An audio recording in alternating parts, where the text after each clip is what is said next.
Hi friends, welcome to my Maurya and family YouTube channel. ಇವಾಗ ಹಲಸಿನ ಹಣ್ಣು ಸೀಸನ್ ಆಗಿರೋದ್ರಿಂದ ನೋಡಿ ನಾವು ಹಲಸಿನಕಾಯಿ ಗೊಜ್ಜು ಮಾಡ್ತಿದ್ದೀವಿ ಇವತ್ತು. ಈ ಮಕ್ಳಿಗಂತೂ ಹಲಸಿನಕಾಯಿನ ಮುಟ್ಟೋದೇ ಒಂಥರ ಖುಷಿ, ಅದು ಮುಳ್ಳು ಇರೋದ್ರಿಂದ. ನಾವು ಹಲಸಿನಕಾಯಿ ಗೊಜ್ಜನ್ನು ಯಾವ ಥರ ಮಾಡ್ಕೊಂಡ್ವಿ ಅಂತ ತೋರಿಸ್ತೀನಿ ಬನ್ನಿ. ನೋಡಿ, ಮೊದಲನೇದಾಗಿ ನಾವು ಹಲಸಿನಕಾಯಿನ ತೊಗೊಂಡು ಅದನ್ನು ಸಿಪ್ಪೆನ ಮೊದಲು ತೆಗಿಬೇಕು. ಹಾಲಿರುತ್ತೆ ಇದು ಹಲಸಿನ ಕಾಯಿ ಆಗಿರೋದ್ರಿಂದ ಹಾಲು ಸ್ವಲ್ಪ ಜಾಸ್ತಿನೇ ಇರುತ್ತೆ, ಹಲಸಿನ ಹಾಲು. ನೋಡಿ, ಸಿಪ್ಪೆ ಎಲ್ಲ ತೆಗೆದಿದ್ದಾದ್ಮೇಲೆ ಈ ಥರ ಕುಚ್ಕೊತಿದ್ದೀವಿ ನಾವು. ಒಬ್ರೊಬ್ರು ಮನೇಲಿ ಇದನ್ನು ತರಕಾರಿ ಥರನೂ ಹೆಚ್ಕೊತಾರೆ, ಬಟ್ ನಾವು ಇದನ್ನು ಈ ಥರ ಕುಚ್ಕೋತೀವಿ. ನೋಡಿ, ಇವಾಗ ಕೊಚ್ಕೊಂಡಿದ್ದೆಲ್ಲ ಆಯಿತು. ಇಷ್ಟು ಬಂದಿದೆ ನೋಡಿ ನಮಗೆ ಹಲಸಿನಕಾಯಿ ಪೀಸು. ಮತ್ತು ಇದನ್ನು ಪಾತ್ರೆಗೆ ಹಾಕ್ಕೊಂಡು ತೊಳ್ಕೊಬೇಕು. ಮತ್ತು ಇದಕ್ಕೆ ಏನೇನು ಮಸಾಲೆನ ಯೂಸ್ ಮಾಡಿದ್ದೀವಿ ಅಂತ ತೋರಿಸ್ತೀನಿ ಬನ್ನಿ. ನೋಡಿ, ಸ್ಟವ್ ಅಂಟಿಸ್ಕೊಂಡು ಅದ್ರ ಮೇಲೆ ಒಂದು ಪಾತ್ರೆ ಇಟ್ಬಿಟ್ಟು ಅದಕ್ಕೆ ಸ್ವಲ್ಪ ಎಣ್ಣೆ ಹಾಕ್ಬಿಟ್ಟು ಈ ಮಸಾಲೆನ ಹುರ್ಕೋಬೇಕು. ಹುರ್ಕೊಂಡ್ರೆ ಟೇಸ್ಟು ಸ್ಮೆಲ್ಲು ಎರಡೂ ತುಂಬ ಚೆನ್ನಾಗಿರುತ್ತೆ. ಮತ್ತು ನೋಡಿ, ಎಣ್ಣೆ ಕಾಯ್ದ ಒಂದು ಸ್ವಲ್ಪ ಈರುಳ್ಳಿ, ಮತ್ತು ಇದ್ರ ಜೊತೆಗೆ ಒಂದು ಗೆಡ್ಡೆ ಬೆಳ್ಳುಳ್ಳಿ, ಮತ್ತು ಸ್ವಲ್ಪ ಟೊಮೆಟೊ, ಮತ್ತು ಒಂದು ಸ್ವಲ್ಪ ಪುದೀನ ಮತ್ತು ಕೊತ್ತಂಬರಿ ಸೊಪ್ಪು, ತೆಂಗಿನಕಾಯಿ ತುರಿ, ಕಾಳು ಮೆಣಸು, ಜೀರಿಗೆ ಇಷ್ಟನ್ನು ಹಾಕ್ಕೊಂಡು ಬ್ರೌನ್ ಕಲರ್ ಬರೋವರೆಗೂ ಹುರ್ಕೋಬೇಕು ಇದನ್ನು. ನೋಡಿ, ಇದು ಕಲರ್ ಚೇಂಜ್ ಆಗುತ್ತೆ, ಅವಾಗ ಆಟೋಮೆಟಿಕ್ ಗೊತ್ತಾಗುತ್ತೆ. ಮತ್ತು ಇದು ಹುರ್ಕೊಂಡಿದ್ದಾದ್ಮೇಲೆ ಇದು ಸ್ವಲ್ಪ ತಣ್ಣಗಾಗಕ್ಕೆ ಬಿಡಬೇಕು ರುಬ್ಕೊಳ್ಳೋಕ್ಕೆ. ಅದು ತಣ್ಣಗಾಗೋ ಅಷ್ಟರಲ್ಲಿ ನಾವು ಕಟ್ ಮಾಡ್ಕೊಂಡಿರೋ ಹಲಸಿನಕಾಯಿನ ತೊಳ್ಕೊಳ್ತಿದ್ದೀವಿ. ನೋಡಿ, ಚೆನ್ನಾಗಿ ತೊಳಿಬೇಕು ಇದನ್ನು. ಇದು ಹಲಸಿನಕಾಯಿ ಆಗಿರೋದ್ರಿಂದ ಸ್ವಲ್ಪ ಹಾಲಿನ ಅಂಶ ಜಾಸ್ತಿ ಇರುತ್ತೆ, ಹಂಗಾಗಿ ಒಂದು 3-4 ಸಲ ತೊಳಿಬೇಕು. ಮತ್ತು ಇದ್ರ ಜೊತೆಗೆ ನಾವು ಗೊಜ್ಜು ಮಾಡ್ತಿರೋದ್ರಿಂದ ಕಾಳುಗಳನ್ನ ಹಾಕಿದ್ದೀವಿ. ನಾವಿದಕ್ಕೆ ಅವರೆಕಾಳು, ಕಡಲೆಕಾಳು, ಹೆಸ್ರು ಕಾಳು, ಮತ್ತು ತರಗಣಿ ಕಾಳು, ಮತ್ತು ಹುರುಳಿಕಾಳು ಇಷ್ಟನ್ನು ನೆನೆ ಹಾಕ್ಕೊಂಡಿದ್ವಿ ನಾವು.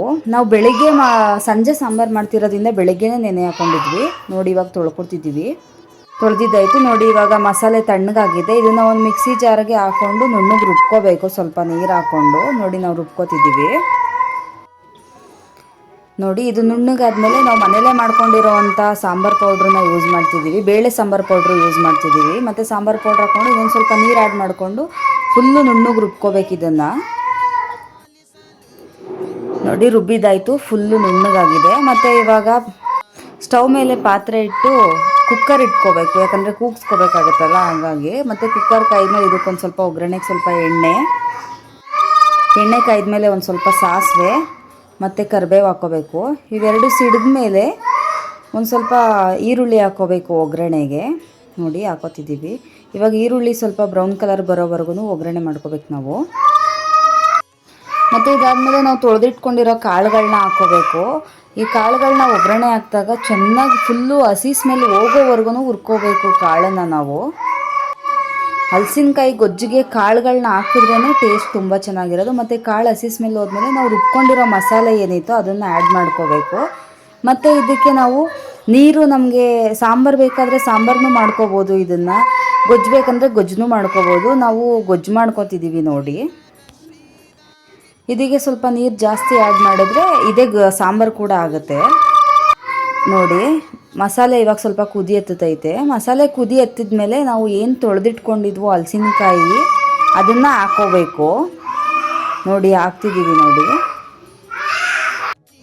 ಹಲಸಿನಕಾಯಿನ ಹಾಕಾದ್ಮೇಲೆ ಮತ್ತು ಇದಕ್ಕೆ ರುಚಿಗೆ ಎಷ್ಟು ಬೇಕು, ರುಚಿಗೆ ತಕ್ಕಷ್ಟು ಅಷ್ಟು ನೋಡಿಕೊಂಡು ಉಪ್ಪು ಹಾಕ್ಕೋಬೇಕು. ಉಪ್ಪು ಹಾಕ್ಕೊಂಡು ಮತ್ತು ಅದನ್ನು ತಿರುಗಿಸ್ಬಿಟ್ಟು ಒಂದು 3-4 ವಿಷಲ್ ಹೊಡಿಸ್ಬೇಕು. ಇದನ್ನು ಕಾಳುಗಳೆಲ್ಲ ಬೇಯಬೇಕು, ಹಾಗಾಗಿ 3-4 ವಿಷಲ್ ಹೊಡಿಸ್ಬೇಕು.